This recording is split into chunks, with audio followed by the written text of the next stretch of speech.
Tell them about when you used to come and see your sheep over there, Andrew. Well, we'll build up to that then. I was born in Round Valley just because my mother was there for that occasion. Otherwise, I lived out there at Mina and Lake Mountain all of my life on some part of what was later my ranch. But when I was 18, I started shearing sheep for everybody in that country. And for several years, I sheared all the small bands of sheep between Zenia and Covelo, and from Long Ridge to Spy Rock the other way. But I was shearing by myself. I never sheared in a crew. But that's when Andy got best acquainted. When this Andy got best acquainted with me was when I was shearing sheep. But he got 7.5 cents a head or 9 cents. You and I. Well, I started out at 9 cents. 10 cents was the regular price then. But you weren't getting 10. You were only getting 9, I think. But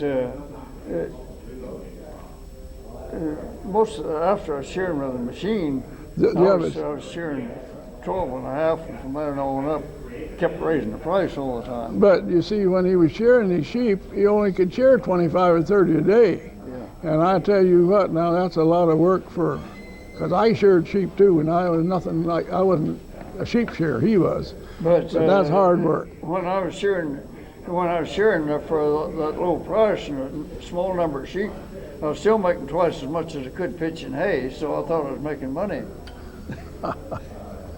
And it was easier than pitching hay. Well, my God, I don't know. It's hard work too, but when I was shearing with the machine, I could shear 80 or 90 sheep a day, so I'd make a little more money, and I was charging more for it too.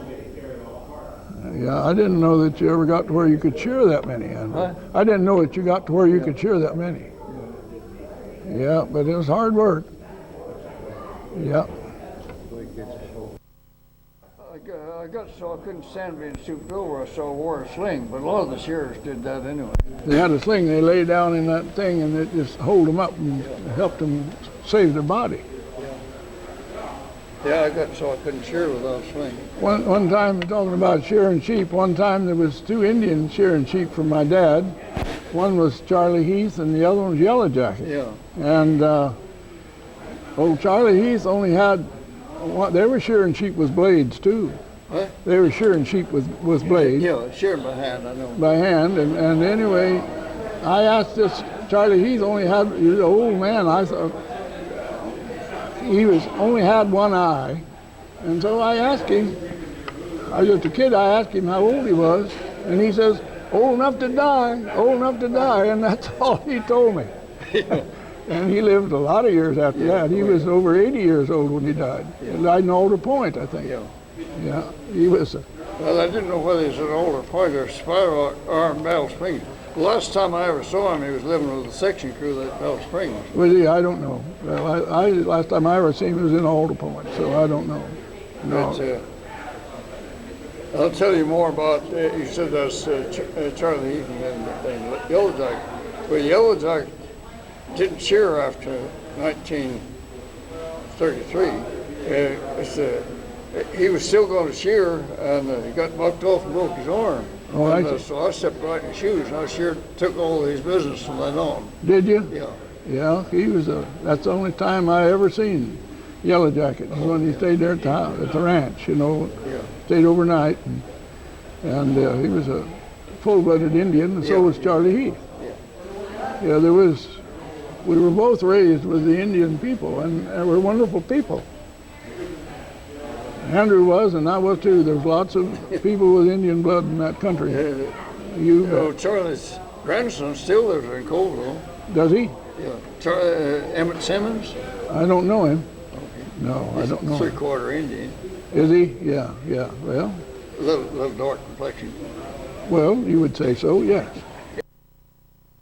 Oh, there was lots of, I knew lots of Indians, and I got along with them great. They were wonderful people. White man destroyed them, but they were wonderful people. That's how I see them. And most of them were musicians. Lots of them could play music. You've heard of Emmett Simmons' other grandfather. You've heard of old Jim Simmons? Yeah. Jim Simmons is his other grandfather. I'll be darned. Yeah. Yeah. He's part Indian too, isn't he? Jim Simmons? You know, he was white man of the squaw. Oh, I see. I see, yeah. Yeah, well, did you know Johnny Simmons used to herd sheep for fattens? No, I don't think so. Johnny was Emmett's father. No. But Johnny's wife was Charlie Heath's daughter. Oh, I'll be damned. Charlie Heath's daughter. I never told Charlie had a daughter. I'll be damned, huh?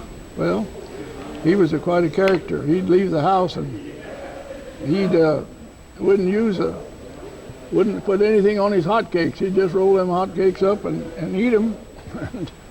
he used his fingers to do it with. He didn't use forks because as they lived, why, they lived very primitively. But that's what he'd do. And when he'd leave the house, he'd be going like the Island Mountain, which would be 20, 25 miles away, and he'd take off, and as far as we could watch him down the mountain, he'd be trotting, just jogging right along. You're talking about Charlie? Charlie. Yeah, he walked as fast as a horse. Yeah, he could. You just keep right going. He wasn't a thin man either. He was pretty husky. Yeah, he was a great person. He played the fiddle.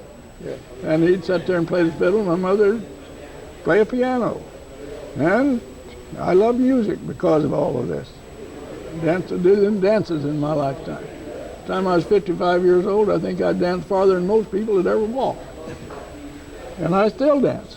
So for being a cripple, I do pretty good.